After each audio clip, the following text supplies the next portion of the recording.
Assalamualaikum warahmatullahi wabarakatuh. Yang terhormat Ibu Sira dan teman-teman yang menyaksikan video ini. Perkenalkan, nama saya Muhammad Rifki Buamona dengan NIM 183240007 dari kelompok 2 kelas K66. Akan mempresentasikan makalah dari kelompok saya yang berjudul penggunaan ESP32 dalam rangkaian dan pembuatan alat cek denyut nadi. Lanjut ke bagian pertama, yaitu pendahuluan. Latar belakang dari makalah kami membahas tentang kesehatan sebagai aset yang penting karena tentunya kondisi fisik dan mental yang sangat baik akan memengaruhi aktivitas dan kegiatan sehari-hari. Dan untuk mencapai kesehatan tersebut tentunya diperlukan olahraga secara rutin karena pada dasarnya menurut penelitian oleh Magel pada tahun 2016 tentunya olahraga secara rutin dapat meningkatkan rasa percaya diri, kemampuan otak, dan daya ingat, serta menurunkan stres dan rasa kecemasan. Namun dapat kita ketahui bahwa terkadang olahraga secara rutin menjadi suatu tantangan bagi beberapa individu, terutama terhadap mahasiswa karena memiliki berbagai macam kegiatan dan kesibukannya, sehingga jarang sekali mahasiswa mempedulikan kualitas lingkungan olahraganya. Padahal dapat kita ketahui bahwa suatu penelitian oleh Hodgkin dan kawan-kawannya pada tahun 2022 menyebutkan bahwa suhu, kelembapan, dan kualitas udara sangat mempengaruhi efektivitas dan keamanan dalam berolahraga. Sehingga dibutuhkannya satu alat yang dapat memantau kualitas lingkungan olahraga beserta kondisi fisik secara otomatis dan alat ini eee kita berharap untuk dapat berintegrasi dengan internet secara ideal, sehingga dapat mengirimkan data tersebut untuk dievaluasi secara ilmiah oleh dosen maupun tenaga medis. Sehingga muncullah rumusan masalah pada makalah kami, yaitu bagaimana cara menciptakan alat ini yang dapat mengukur dan menganalisis denyut nadi secara otomatis dan efektif. Kemudian bagaimana tingkat akurasi dari alat tersebut dalam mengukur denyut nadi sebelum dan sesudah olahraga, dan bagaimana metode pengumpulan dan analisis data denyut nadi tersebut. Sehingga muncullah tujuan penelitian kami, yaitu satu, memudahkan mahasiswa untuk mengukur dan mencatat denyut nadi sebelum dan sesudah berolahraga, memudahkan mahasiswa melakukan evaluasi untuk proses latihan fisik yang dilakukan, dan mengumpulkan dan menganalisis data kondisi denyut nadi mahasiswa secara otomatis. Ruang lingkup kajian kami yaitu merancang dan menguji alat pemantau kesehatan saat olahraga, mengukur detak jantung, suhu, kelembapan, dan kualitas udara, menggunakan sensor Max 30102, MQ135, dan DHT22 yang akan saya jelaskan selanjutnya, menampilkan data tersebut pada LCD dan mengirimkan datanya ke Google Spreadsheet, digunakan sebelum dan sesudah olahraga oleh mahasiswa, namun data-data yang akan dievaluasi tidak termasuk uji klinis atau validasi medis, namun kita menggunakan studi literatur untuk menjadi patokan. Sehingga metode penelitian kami yang pertama adalah studi literatur tentunya, kemudian perancangan sistem, implementasi sistem, dan pengujian evaluasi, serta terakhir yaitu analisis data. Lanjut saja ke bagian kedua yaitu kajian teori. Kita ketahui, kita harus memulai terlebih dahulu dengan hal dasar, yaitu seperti fisiologi denyut nadi. Denyut nadi, kalau bila dilihat secara fisiologis merupakan suatu gelombang tekanan yang mencerminkan frekuensi dan ritme kontraksi jantung. Rentang normal denyut nadi orang-orang bervariasi berdasarkan usia dan kondisi fisik. Kita ketahui bahwa orang yang memiliki usia lebih muda memiliki denyut nadi lebih tinggi, dan orang dengan kondisi fisik yang sangat bagus seperti atlet memiliki denyut nadi yang lebih rendah daripada orang-orang biasa.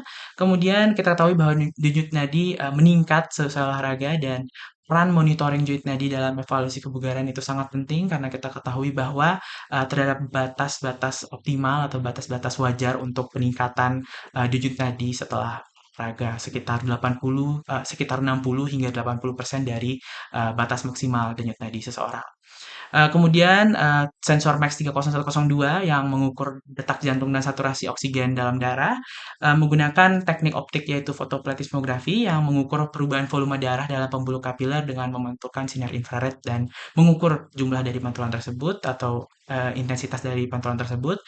Kemudian sensor lingkungan yang kami gunakan yaitu DHT22 sebagai alat ukur temperatur dan kelembapan karena kembali lagi suhu dan kelembapan sangat mempengaruhi efektivitas olahraga. Kemudian MQ135 sebagai alat ukur kualitas udara karena tentunya kualitas udara yang sangat buruk akan memperburuk kegiatan berolahraga. Jadi sensor MQ135 ini mengetahui apabila ada suatu zat-zat yang berbahaya seperti CO2 atau particulate matter atau um, hal-hal seperti nitrous oksida yang sangat memperburuk kualitas udara. Jadi, sehingga kita bisa mengetahui kualitas udara yang akan memengaruhi olahraga.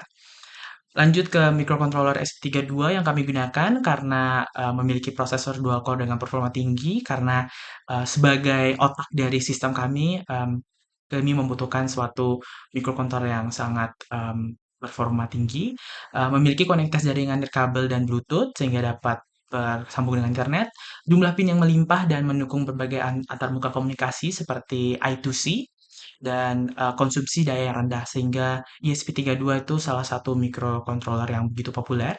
Lanjut ke LCD I2C, penampilan sebagai penampil utama yang menggunakan teknologi kristal cat berukuran 16x2, sistem komunikasi I2C yang efisien yang didukung oleh ESP32, dan menampilkan data secara real time sehingga dapat dilihat oleh pengguna secara langsung. Kemudian Internet of Things atau IoT, yang sebenarnya merupakan jaringan perangkat yang terhubung dengan internet. Jadi kita menghubungkan microcontroller kami kepada internet, sehingga sensor-sensor dan hal-hal lain-lain itu bisa terhubung langsung dengan internet.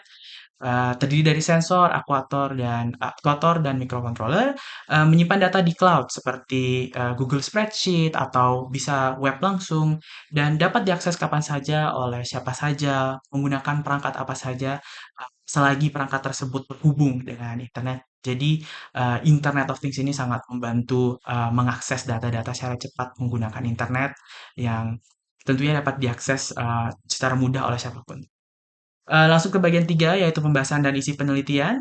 Sistem yang kami deskripsikan itu merupakan pemantau kondisi lingkungan dan tubuh sebelum serta sesudah berolahraga, mengintegrasikan sensor kesehatan seperti Max 30102 yang bisa mencari denyut nadi dan juga saturasi oksigen seseorang, kemudian sensor lingkungan seperti DHT22 dan MQ135, dan perangkat masukan dan keluaran seperti keypad dan LCD I2C, serta Google Spreadsheet yang terhubung yang dapat dikirimkan data-data dari mikroprosesor menuju internet yang dapat diakses menggunakan Google Spreadsheet.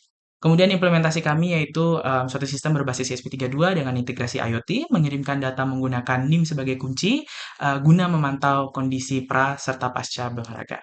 Jadi begini sistem yang kami rancang terhadap pengguna yang misalnya memasukkan NIM-nya menggunakan satu keypad ke ESP32, kemudian ESP32 akan memvalidasi NIM tersebut, kemudian pengguna dapat memasukkan detak jantung dan saturasi oksigennya menggunakan sensor Max 30102 ini, menampilkan detak jantung tersebut ke LCD, kemudian menggabungkan juga data-data dari sensor temperatur dan sensor kualitas udara untuk mengirimkannya secara daring ke Google Spreadsheet yang menyimpannya tentunya ke cloud sehingga dapat diakses oleh seorang dosen atau tenaga medis.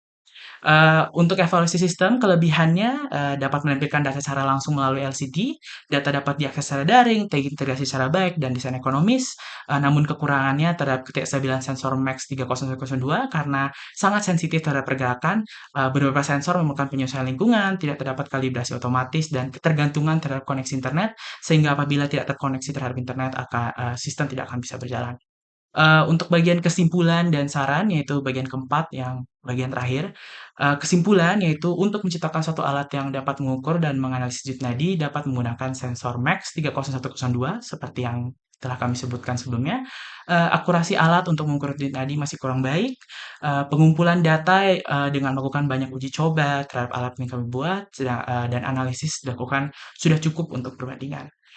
Kemudian saran-sarannya tentunya kalibrasi sensor menyeluruh agar pembacaan denyut nadi dan SpO2 atau saturasi oksigen lebih akurat, menambahkan fitur penyimpanan lokal apabila Wi-Fi tidak terkonek, menambahkan fitur notifikasi atau peringatan otomatis jika denyut nadi atau kadar oksigen keluar dari batas normal, dan memperluas pengujian alat lebih banyak pengguna untuk mengumpulkan data yang lebih beragam serta mengevaluasi kenyamanan dan kemudahan penggunaan alat tersebut secara umum. Sepertinya itu saja. Terima kasih untuk menonton video ini. Terima kasih kepada Ibu Sira. Sekian dari saya. Wassalamualaikum warahmatullahi wabarakatuh.